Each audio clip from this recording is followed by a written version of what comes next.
প্রিয় দেশবাসী, 15ই আগস্ট হলো আমাদের জাতীয় শোক দিবস। এটি আমাদের জাতীয় শোক দিবস কেন? এটি আমাদের জাতীয় শোক দিবস এই কারণে যে আমাদের জাতির পিতা বঙ্গবন্ধু শেখ মুজিবুর রহমানকে এই দিনে, হ্যাঁ, সপরিবারে হত্যা করা হয়। দিনটিকে স্মরণ করে রাখার জন্য এই দিনটি উদযাপন করা হয়ে থাকে। আপনারা জানেন 2024 সালে আজকের অন্তর্বর্তী সরকার এই দিনের সাধারণ ছুটিকে বাতিল ঘোষণা করেছে। এখন অন্তর্বর্তী এই সরকারের মধ্যে কারা আছে? এই অন্তর্বর্তী সরকারের মধ্যে স্বাধীনতা বিরোধী চক্রের জামাত এবং হেফাজতিরা আছে। ঠিক আছে? এবং এই অন্তর্বর্তী সরকারের উপদেষ্টা হচ্ছে মার্কিন সাম্রাজ্যবাদের চর। এই মার্কিন সাম্রাজ্যবাদের মদদে ৭৫ সালের 15ই আগস্ট জাতির পিতা বঙ্গবন্ধু শেখ মুজিবুর রহমানকে সপরিবারে নির্মূল করা হয়। তো আপনারা বুঝতে পারছেন যে কারা এই 15ই আগস্টকে সাধারণ ছুটি হিসাবে বাতিল ঘোষণা করেছে। বুঝতে পারলেন? এখন একটি কথা এইখানে না বললেই হয় না। এই এরাই বঙ্গবন্ধু শেখ মুজিবুর রহমানের স্ট্যাচুর মাথায় হাতুড়ি দিয়ে পিটিয়েছে। এরা বিভিন্ন জায়গায় বঙ্গবন্ধু শেখ মুজিবুর রহমানের মূর্তি ভাঙচুর করেছে। তো আমি একটা প্রশ্ন করতে চাচ্ছি, এই যে বা যারা বঙ্গবন্ধু শেখ মুজিবুর রহমানের মূর্তি ভাঙচুর করেছে, হ্যাঁ, তার মূর্তিতে জুতা পিটা করেছে, এরা যদি 1971 সালে স্বাধীনতা যুদ্ধের সময় জীবিত থাকতো, তাহলে কি এই আমাদের স্বাধীনতার স্থপতি বঙ্গবন্ধু শেখ মুজিবুর রহমানের আহ্বানে এরা স্বাধীনতা সংগ্রামে ঝাঁপিয়ে পড়তো? উত্তর হচ্ছে না। যারা বঙ্গবন্ধু শেখ মুজিবুর রহমানকে 2024-এ এইভাবে অপদস্থ এবং অপমান করেছে, এই বঙ্গবন্ধু শেখ মুজিবুর রহমানের ডাকে এরা স্বাধীনতা যুদ্ধে ওই সময় জীবিত থাকলে কি অংশগ্রহণ করত? উত্তর হচ্ছে না। তাহলে এরা কারা? এরা হচ্ছে স্বাধীনতা বিরোধী চক্র, পাক হানাদার বাহিনীর এজেন্ট। এদের পূর্বসূরীরাই, হ্যাঁ, বাংলাদেশের স্বাধীনতা যুদ্ধের বিরোধিতা করেছিল। আর আজকে এরাই ক্ষমতাসীন। তো এরা যখন 15ই আগস্টে সরকারি ছুটির দিনকে বাতিল করেছে বা সাধারণ ছুটিকে বাতিল ঘোষণা করেছে, এদের বিরুদ্ধে এখন থেকেই রুখে দাঁড়াতে হবে। মনে রাখবেন, 15ই আগস্ট যদি পালন না করা হয়, তাহলে এদের বিজয় হবে। ঠিক আছে? তো 15ই আগস্ট আপনারা যেখানে আছেন সেইখান থেকে আপনারা এটিকে শোক দিবস হিসাবে পালন করবেন। ঢাকায় যারা আছেন তারা এই দিনটি পালন করবেন।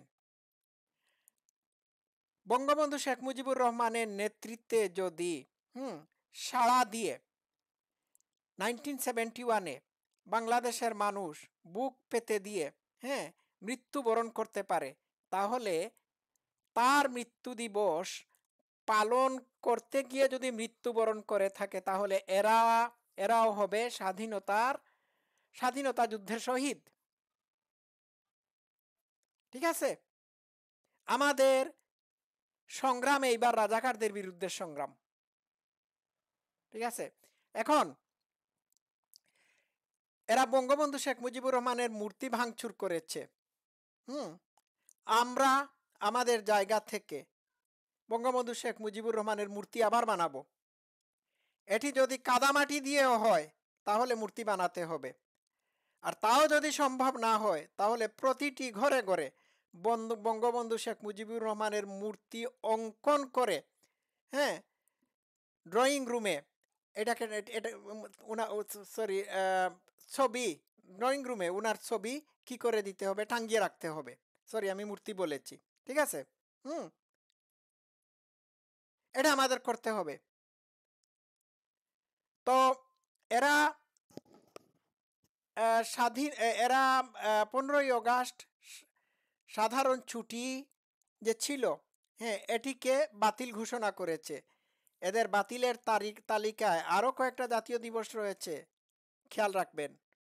এইবার যদি এই 15ই আগস্টকে সাধারণ ছুটি হিসাবে বাতিল ঘোষণা করার পরে এরা সাকসেসফুল হয়, তাহলে মনে রাখবেন পরবর্তীতে জাতীয় দিবস, স্বাধীনতা দিবস, 16ই ডিসেম্বর বিজয় দিবস, হ্যাঁ, 21শে ফেব্রুয়ারি মানে ভাষা দিবস, আন্তর্জাতিক ভাষা দিবস, পয়লা বৈশাখ উদযাপনের দিবস, সবগুলো তারা বাতিল করবে। এই সুযোগ আপনারা এই রাজাকারদেরকে দিবেন না। সুতরাং 15ই আগস্টে যে শোক দিবস বরাবরের মতো পালন করা হয়ে থাকে, সেই শোক দিবস আপনারা পালন করবেন। মূর্তি ভেঙে দিয়েছে, মূর্তি আবার গড়ে তুলবেন। প্রতিটি ঘরে ঘরে বঙ্গবন্ধু শেখ মুজিবুর রহমানের মূর্তি স্থাপন করবেন। প্রতিটি ঘরে ঘরে বঙ্গবন্ধু শেখ মুজিবুর রহমানের ছবি এঁকে ড্রয়িং রুমে টাঙ্গিয়ে দেবেন, দরজায় টাঙ্গিয়ে রাখবেন, ঠিক আছে। এরা কত বড় অকৃতজ্ঞ হলে পরে এরা বঙ্গবন্ধু শেখ মুজিবুর রহমানের মূর্তি ভাঙচুর করতে পারে, ভাবা যায়? কত বড় অকৃতজ্ঞ হলে বঙ্গবন্ধু শেখ মুজিবুর রহমানের মূর্তির মাথায় হাতুড়ি দিয়ে পিটাতে পারে, চিন্তা করা যায়? সারা পৃথিবীর মানুষ এই অকৃতজ্ঞদেরকে দেখেছে। সুতরাং বোঝার বাকি নাই, এরা স্বাধীনতা বিরোধী শক্তি। জামাত ইসলামের আমির শফিকুর রহমান ঢাকেশ্বরী মন্দিরে গিয়ে হিন্দুদের সাথে, হিন্দু ভাই বোনদের সাথে কথা বলেছে। বুঝতে পেরেছেন কেন কথা বলেছে? কথা বলেছে এই কারণে যে সে দেখাতে চাচ্ছে যে হিন্দুদের সে হচ্ছে আপনজন। তো তুমি এতদিন কোথায় ছিলা? এতদিন যাবৎ যে হিন্দুদের উপর নির্যাতন নিপীড়ন চালিয়ে আসা হচ্ছিল, তখন তোমরা জামাতের আমিররা কোথায় ছিলে? তখন তো তোমাদেরকে হিন্দুদের পাশে দাঁড়াতে দেখি নাই। এরা বাংলাদেশের হিন্দুদের উপর পরিকল্পিত উপায়ে আক্রমণ করেছে, যাতে করে পার্শ্ববর্তী দেশ ভারতকে চাপের মুখে রাখতে পারে। বুঝতে পেরেছেন? এটা তাদের একটা প্ল্যান। আমি এগুলো বারবার বলে আসছি, আবারও বলি, এরা এখনই সাধারণ নির্বাচন দিবে না। এই জামাতের অপশক্তি তত্ত্বাবধায়ক সরকারকে বিলম্বিত করে রাখার চেষ্টা করবে। আর এই ফাঁকে বাংলাদেশের প্রতিটি জায়গা থেকে, প্রশাসনের প্রত্যেক জায়গা থেকে স্বাধীনতার সপক্ষের মানুষদেরকে সরিয়ে দিয়ে তাদের নিজেদের মানুষ বসাবে, তারপর এরা ক্ষমতা পাকাপোক্ত করবে। বুঝতে পারছেন? আর আন্তর্জাতিক শক্তির সাপোর্ট না হারানোর জন্য তারা দীর্ঘদিন যাবৎ ইসলামিক শরিয়া আইন কায়েম করবে না। লিখে রাখুন, এটা করবে, এটা তাদের প্ল্যান। আর ভাই, এরা ভারত বিরোধী স্লোগান দিচ্ছে। তো ভারত বিরোধী স্লোগান দিচ্ছ, তো এত ভারত বিরোধী, তাহলে ভারতের সাথে যতটা বাণিজ্য চুক্তি আছে এগুলো বাতিল করো। ভারতের সাথে যে ট্রানজিট রয়েছে, এই ট্রানজিট, ভারতের সাথে যে ট্রানজিটের ব্যবস্থা রয়েছে, এই ট্রানজিট বাতিল করো, সবগুলো বাতিল করে দাও। Wait and see. এরা দীর্ঘদিন যাবৎ ক্ষমতায় টিকে থাকতে পারবে না। আমাদের ঐক্যবদ্ধ হওয়ার সময় এসেছে। আপনারা 15ই আগস্ট পালন করার মাধ্যমে ঐক্যবদ্ধ হন। এই 15ই আগস্ট পালন যদি না করতে পারেন, ব্যর্থ হন, হ্যাঁ, তাহলে এরা জিতে যাবে। সুতরাং এদেরকে জিততে দিবেন না। এরা অলরেডি 5ই আগস্টকে স্বাধীনতার দিবস হিসাবে ঘোষণা করে ফেলেছে। বিষয়টা বুঝতে পারছেন? এই হচ্ছে এদের প্ল্যান। এরা ভয়ঙ্কর ভয়ঙ্কর মৌলবাদী। আর এই যে এদের একজন সমন্বয়ক সার্জিস আলম, সে পোস্ট দিয়েছে ভারতের সেভেন